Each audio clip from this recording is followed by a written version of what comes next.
Você já sentiu que a sua própria mente é, às vezes, o seu pior inimigo? Que uma palavra atravessada, uma crítica, um olhar torto, já é suficiente para tirar você do eixo? Não importa quanta coisa boa aconteça, basta um detalhe fora do lugar para o seu humor afundar. Isso acontece com muita gente, mas há uma saída, e essa saída começa por aqui. É entender que emoções são tempestades, e toda tempestade, por mais intensa que pareça, passa. O problema é quando a gente resolve construir a casa no meio do furacão.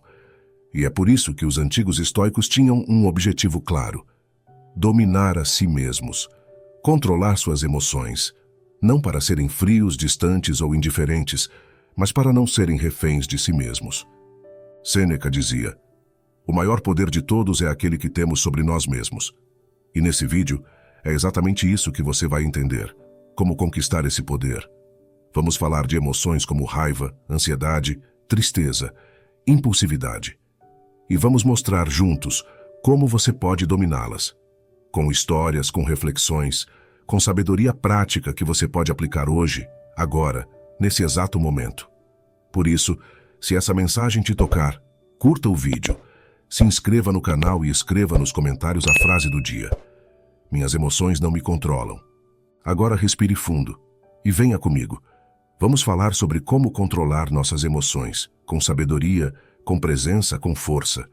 Você já viu o céu mudar de humor? Uma hora azul intenso, outra hora um cinza carregado. A natureza é assim, feita de ciclos, de climas que mudam, de ondas que vêm e vão. E nós também. Emoções fazem parte de sermos humanos. Mas o que nos difere de uma árvore ao vento é que nós podemos observar o vento e escolher como reagimos a ele. Epicteto dizia que não são os fatos que nos perturbam, mas a forma como os interpretamos. Isso significa que aquilo que sentimos não vem direto do mundo, vem da forma como enxergamos o mundo. Um atraso pode ser o fim do mundo para um e uma oportunidade de respirar para outro. Um não pode ser uma rejeição dolorosa para uns e liberdade para outros. Tudo depende da lente, e o controle emocional começa aí. Mudar a lente. Vou te contar uma história simples.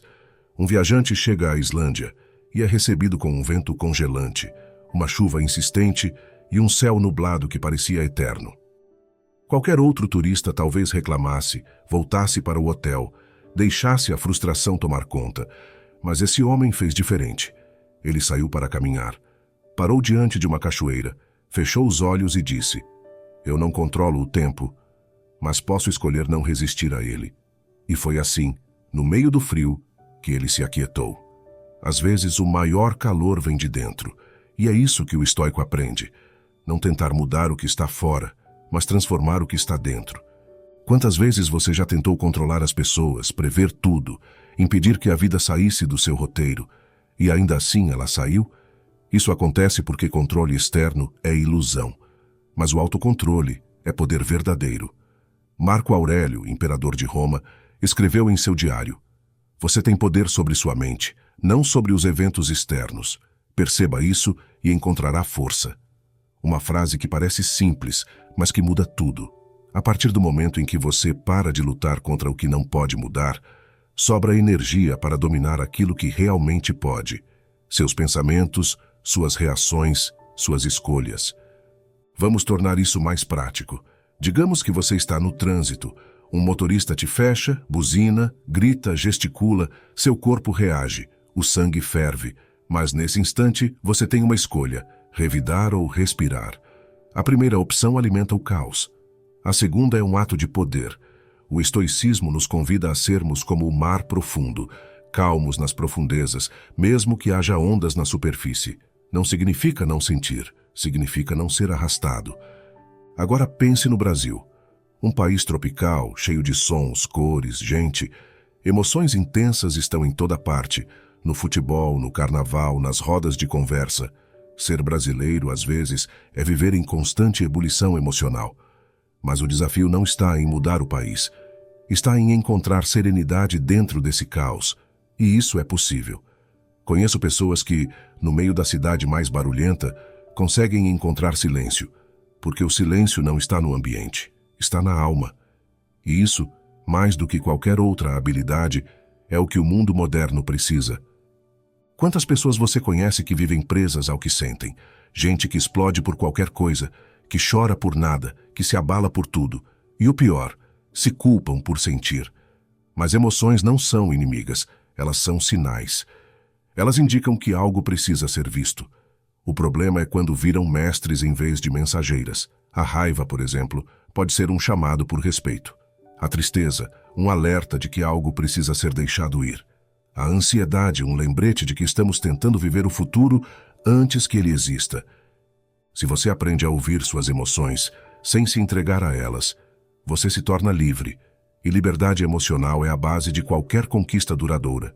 Não adianta ter dinheiro, status, sucesso, se você continua se destruindo por dentro.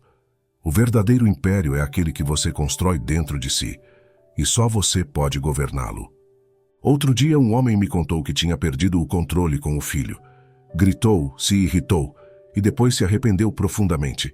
Quando perguntei o que ele sentiu naquele momento, ele respondeu: "Fui engolido por mim mesmo." E é essa a sensação. Quando não controlamos nossas emoções, somos engolidos por elas. Mas ao entender isso, ele começou a praticar algo simples: pausa. Sempre que sentia a raiva subir, ele dava um passo para trás, respirava e dizia para si mesmo: "Esse não sou eu. É só uma nuvem, vai passar." Em poucas semanas, ele não apenas controlou a raiva, mas reconstruiu a conexão com o filho. Às vezes, basta uma pausa para salvar uma relação. Quer um exemplo ainda mais simbólico? Vá até a Noruega e veja como os noruegueses lidam com o frio. Em vez de reclamar do inverno rigoroso, eles aprendem a apreciá-lo. Vestem-se bem, acendem lareiras, celebram a neve. Por quê? Porque entenderam que resistir àquilo que não pode ser mudado só gera sofrimento. Emoções são como o inverno. Se você tenta lutar contra elas, congela. Mas se aprende a conviver, aquece por dentro. E sabe o que mais causa desequilíbrio emocional? Expectativa. A gente espera demais dos outros, da vida, de nós mesmos. E quando a realidade não corresponde, vem a frustração. A frustração vira raiva. A raiva vira tristeza, a tristeza vira desânimo. E quando você percebe, perdeu dias, semanas, meses, vivendo no piloto automático emocional. Por isso, os estoicos repetiam: espere pouco, não por pessimismo, mas por sabedoria. Quem espera pouco se surpreende com muito. Quem espera demais se decepciona por pouco. Agora, talvez você esteja se perguntando: como colocar isso tudo em prática no dia a dia? Comece pelo corpo. Emoções moram no corpo antes de virarem pensamentos. Se você sente ansiedade, observe sua respiração. Se sente raiva, perceba a tensão nos ombros. Se sente tristeza, sinta o peso no peito. O corpo é um radar, e a mente pode ser o piloto. Use a respiração como âncora. 3 respirações conscientes já são suficientes para tirar você de um turbilhão emocional. Não subestime o poder disso. Depois, pratique o distanciamento. Quando sentir algo muito forte, se pergunte: isso ainda vai importar amanhã? Daqui a uma semana? Um mês? Esse tipo de pergunta devolve perspectiva. E perspectiva é a chave do equilíbrio. Outra prática poderosa: escreva. Pegue um papel e anote o que sente. Não para publicar, não para guardar, apenas para colocar para fora. Sêneca fazia isso. Marco Aurélio também. Era a forma que encontravam para não serem reféns de seus próprios pensamentos. E por fim, aprenda a observar. Observe suas reações como se fossem de outra pessoa. Isso cria espaço. E no espaço entre o estímulo e a resposta, nasce a liberdade. Esse é o segredo do autocontrole. Ele não é rigidez, é espaço. A verdadeira força emocional não está em nunca sentir, mas em sentir tudo e ainda assim escolher o que fazer com isso. Isso é poder. Isso é estoicismo. E é esse poder que você está construindo agora, enquanto ouve essas palavras. Antes de encerrarmos, lembre-se disso. Controlar as emoções não é sufocá-las, é entendê-las. É ouvir a raiva sem gritar. É sentir a tristeza sem se afogar. É viver a ansiedade sem deixar que ela te paralise. Emoções não são o problema. O problema é quando a gente se perde dentro delas. Mas agora você sabe o caminho de volta. E se você ficou até aqui, escreva nos comentários: eu fiquei até o fim. E diga: De qual cidade, estado ou país você está nos assistindo? É sempre uma honra saber de onde essa mensagem chegou. E compartilhe esse vídeo com alguém que está lutando por mais paz, mais força, mais equilíbrio. Às vezes, uma mensagem é o que falta para transformar o dia de alguém. Lembre-se, a mente pode até tremer, mas o estoico permanece firme.